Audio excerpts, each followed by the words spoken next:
चलो जी स्टार्ट करते हैं। सेक्शन सी में आपके 4 क्वेश्चन है, 14, 15, 16 और 17। मैं ऊपर और नीचे वाला दोनों क्वेश्चन बता रहा हूं और सबसे ज्यादा जो आपको फोकस करना है, सबसे ज्यादा जो पनौती वाला काम है वो हिस्ट्री वाले क्वेश्चन में। और 14 नंबर का क्वेश्चन कहां से आएगा? हिस्ट्री से। और कितना वेटेज है? 3 मार्क्स। क्वेश्चन देखो पहले, how did the East India company destroy the Indian cotton textile. ठीक है, इस क्वेश्चन को सोल्व करते हैं। मैं आपको एक छोटी सी बात बताता हूं। दो चीजें होती है, एक चीज होती है जिसको बोलते हैं इंपोर्ट और दूसरी चीज क्या होती है? एक्सपोर्ट। आगे बात समझो। ईस्ट इंडिया कंपनी ने क्या किया, ब्रिटेन की जो गवर्नमेंट है उस गवर्नमेंट से रिक्वेस्ट की, इंडिया से जो भी एक्सपोर्ट की जा रही चीज, कहां पर एक्सपोर्ट करा था उस वक्त इंडिया? ब्रिटेन के अंदर। तो इंडिया ने तो एक्सपोर्ट की, लेकिन ब्रिटेन के लिए वो चीज क्या हो गई? इंपोर्टेड। तो रिक्वेस्ट की कि आप क्या करो, इस पे क्या इंपोज कर दो? टैक्स इंपोज कर दो। क्या इंपोज कर दो? टैक्स। इसकी वजह से इंडिया का जो भी प्रोडक्ट वहां जा रहा था, वहां पर एक सिटी है, उस सिटी का नाम है मैनचेस्टर। क्या नाम है? मैनचेस्टर। कहां पर है? इंग्लैंड के अंदर। इस सिटी के अंदर इंडिया वाले कंपीट नहीं कर पाए। एक काम तो ये प्रॉब्लम हुई। दूसरा, जो लोकल मर्चेंट और व्यूवर थे उनके पास में सबसे बड़ी दिक्कत ये आ गई, एक तो अनएम्प्लॉयमेंट की प्रॉब्लम आ गई और लोकल व्यूवर मर्चेंट भी इस क्वालिटी को मेंटेन नहीं कर पाए।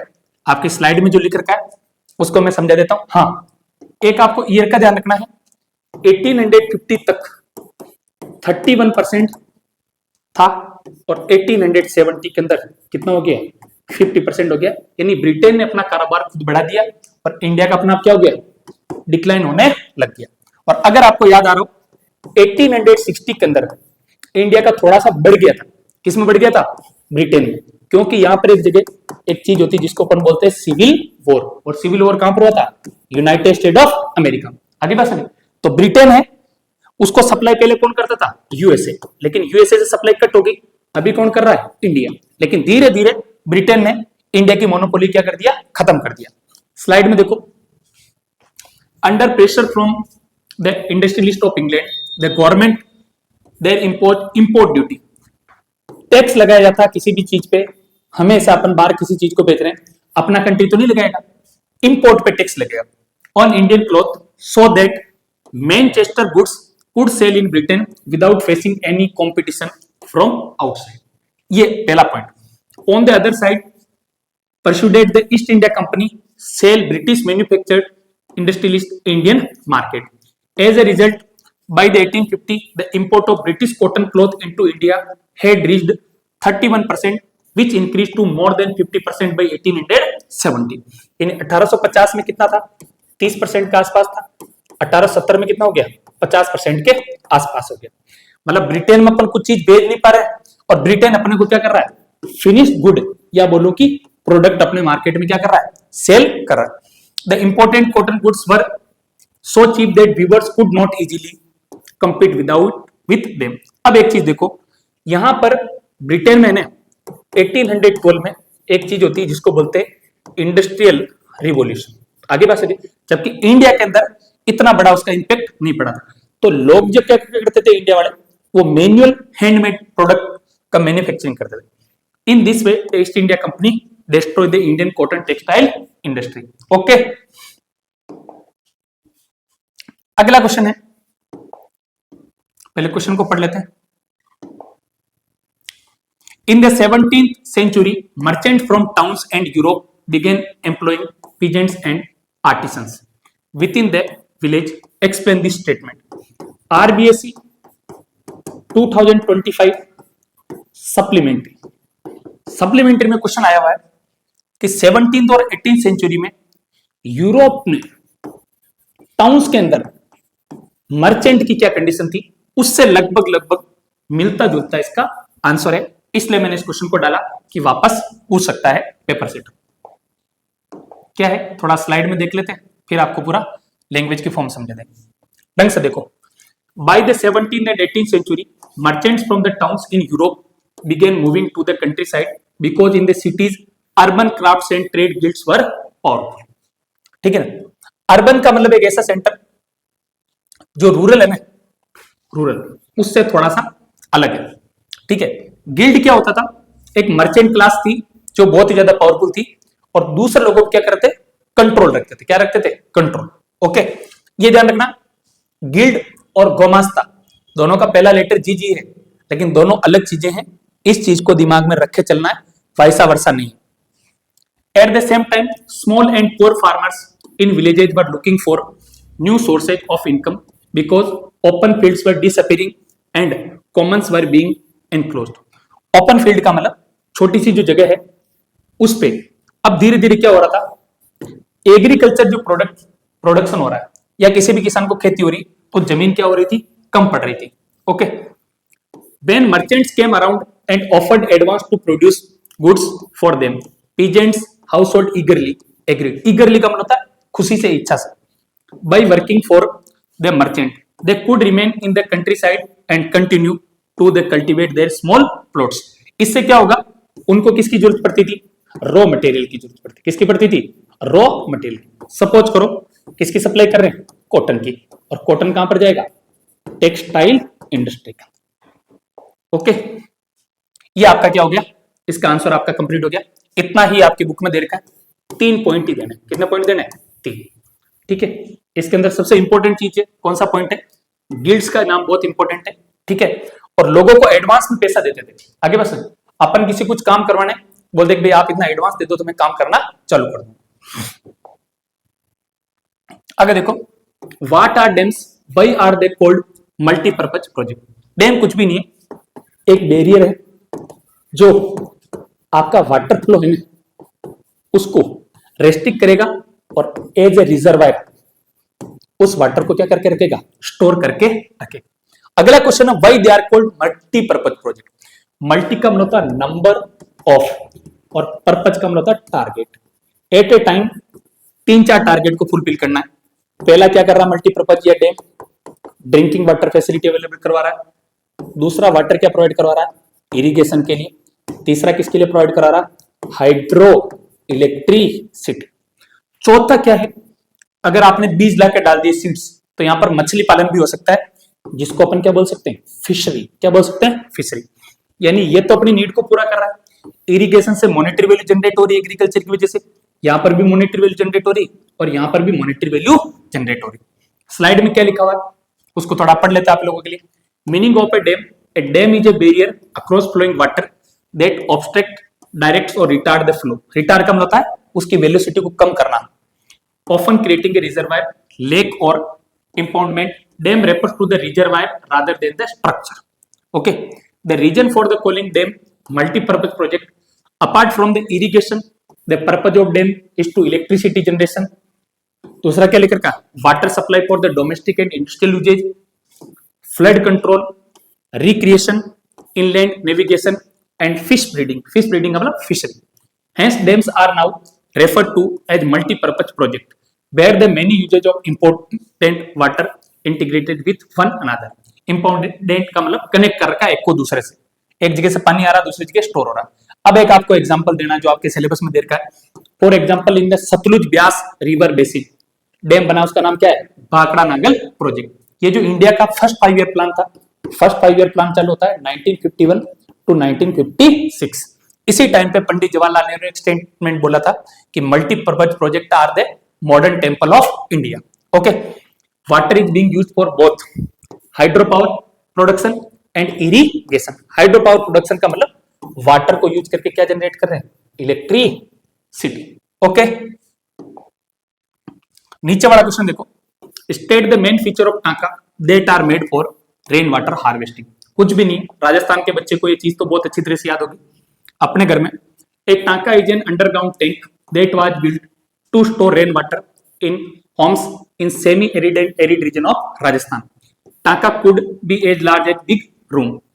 आगे देखा, टांका were built inside the main house of the courtyard.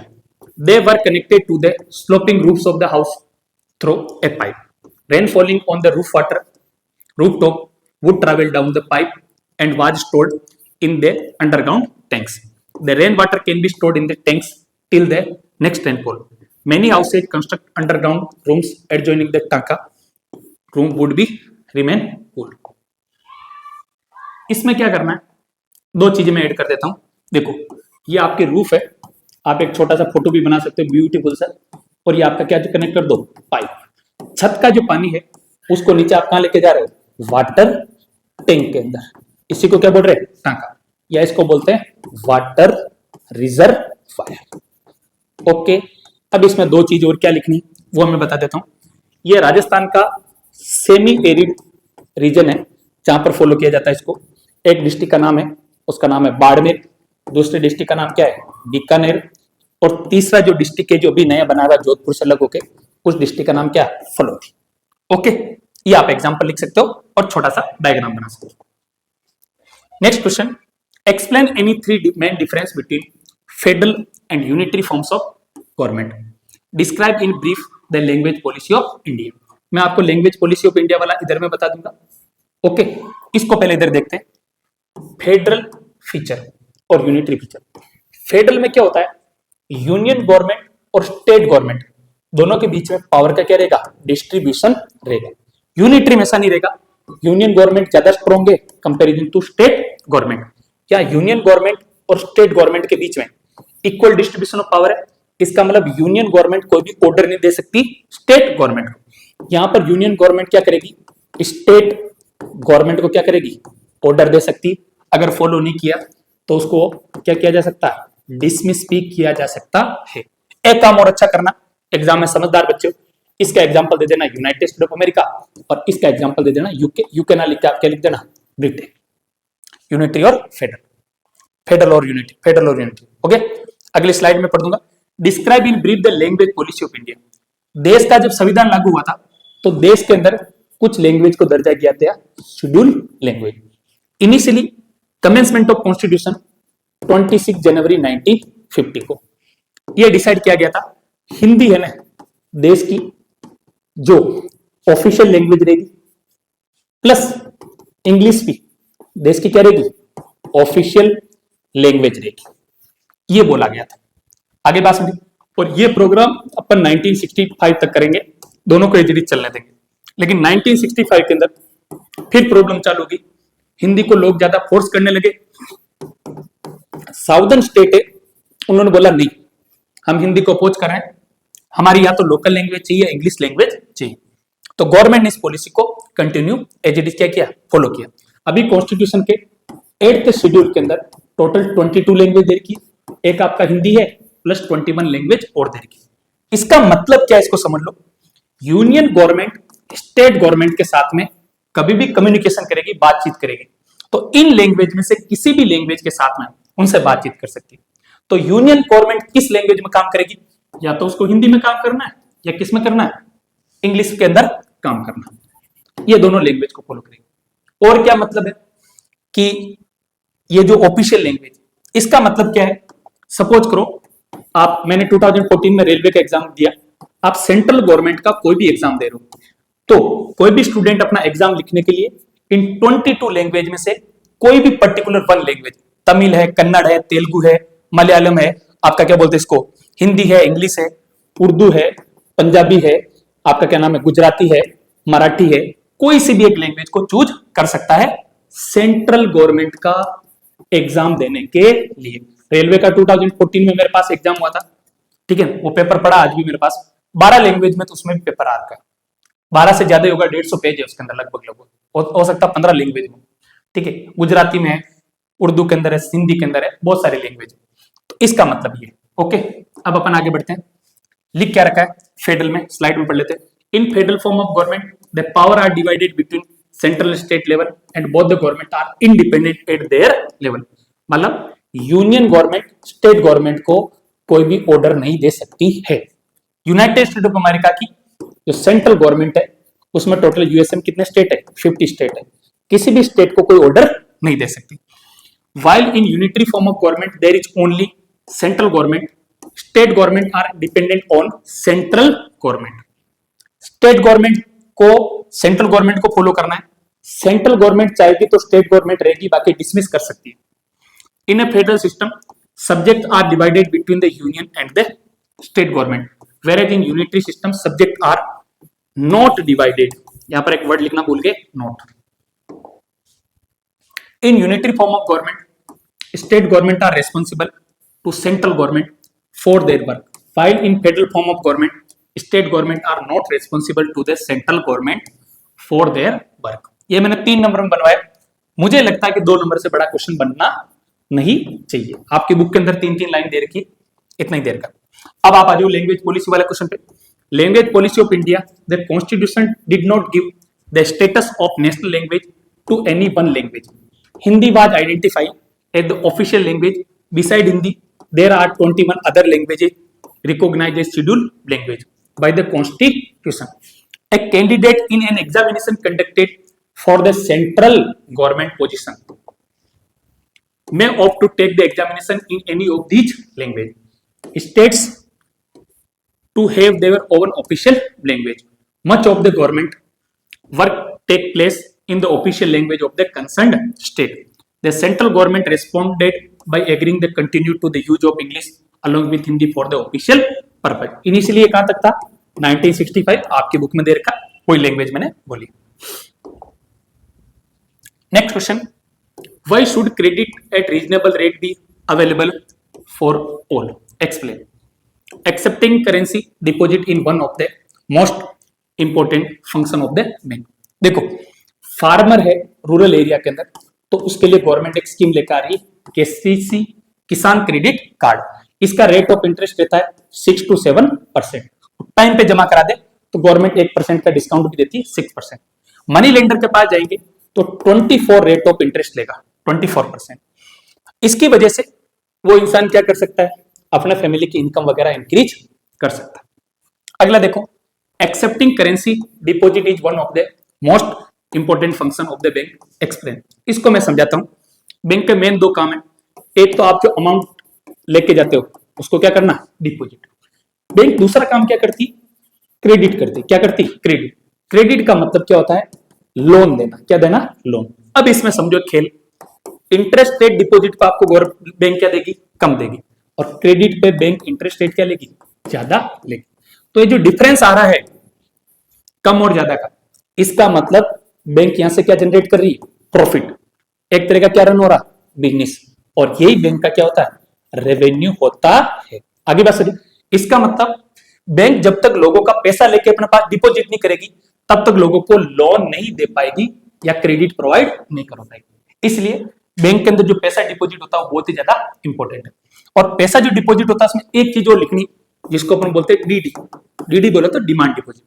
आपने पैसा जो जमा कराया, अगर आपका सेविंग अकाउंट है, आपकी मर्जी हो तो उस पैसे को आप क्या कर सकते हो, विथड्रॉ कर सकते हो। ओके, कि इतनी सी चीजें समझा दोगे पूरे में पूरे नंबर मिल जाएंगे। स्लाइड में क्या लिखा हुआ देख लेते हैं। Credits at reasonable rate should be available for all so that through loans people can increase their income and make repayment on time. Higher cost of borrowing means a larger part of the earning to the borrower is used to repay the loan। देखो एक तो आपका rate क्या लग रहा है 24% और एक क्या लग रहा है 6%। तो आपकी सेविंग कहां पर ज्यादा होगी, 6% में ज्यादा होगी, और यहां पर सेविंग क्या रहेगी, कम रहेगी। Okay, hence borrowers have less income left for themselves. In certain cases the high interest rate for borrowing can mean that the amount to be repaid is greater than the income of the borrower. This could lead to the increasing debt and debt trap. To avoid this situation, reasonable credit is necessary. Debt trap क्या है, एक बार आप जाल में फंस गए तो जैसा आपका अमाउंट है उस पर क्या लग रहा है, इंटरेस्ट लग रहा है। क्या लग रहा है, इंटरेस्ट। और अमाउंट का जो इंटरेस्ट है एक टाइम ऐसा आएगा कि आपका इंटरेस्ट पे भी वापस आपसे क्या चार्ज किया जाएगा, इंटरेस्ट चार्ज किया जाएगा। ये आपके एनसीईआरटी की लैंग्वेज, ठीक है, केस स्टडी टाइप का कुछ देर का वहां से क्वेश्चन फ्रेम करवाया। अगला देख लो, डिपॉजिट वाला। People deposit their extra cash with the bank by opening a bank account in their name. Bank accept deposit and also pay an amount as interest on the deposit. Since the deposit in the bank accounts can be withdrawal on demand, the deposits are called demand deposits. अभी मैंने बताया DD. Banks use the major portion of the deposit to extend loan. Loan का मतलब, extend का मतलब to provide credit. और ज्यादा पैसा होता ना, बैंक फिर शेयर मार्केट में पैसा जनरेट करने के लिए भी काम करती है। Bank charge high rate interest on loans than what they offer on deposits. अभी मैंने बताया पीछे, the difference between what is charge from borrowers and what is paid to the depositor in their main source of income. Income बोले तो revenue, और revenue बोले तो सीधा लोकल लैंग्वेज बोले तो प्रॉफिट, पैसा कितना कमा रहा है। Hence accepting money deposit is one of the most important function of the bank. ये बैंक का सबसे इंपॉर्टेंट फंक्शन है। मनी को अगर एक्सेप्ट नहीं करेगी, मनी को अगर देखो पैसा क्या है, उनके पास अपन डिपॉजिट करवाएंगे, इसी पैसे को वापस वो क्या करेंगे, सर्कुलेट करके लोगों को क्या प्रोवाइड करा रहे, लोन। अगर उनके पास पैसा ही नहीं आएगा तो अपना बिजनेस कैसे रन करेंगे, इसलिए जरूरी है डिपॉजिट करवाना। ये क्वेश्चन भी अच्छा है, ये सप्लीमेंट्री 2012 के अंदर 3 मार्क्स या 4 मार्क्स में पूछा गया, इसलिए मैंने इस क्वेश्चन को इसके अंदर इंक्लूड करवाया ताकि आपको सिलेबस में जितने भी पीवाईक्यू आर के तब से टफ क्वेश्चन आप सोल्व कर लें। ओके।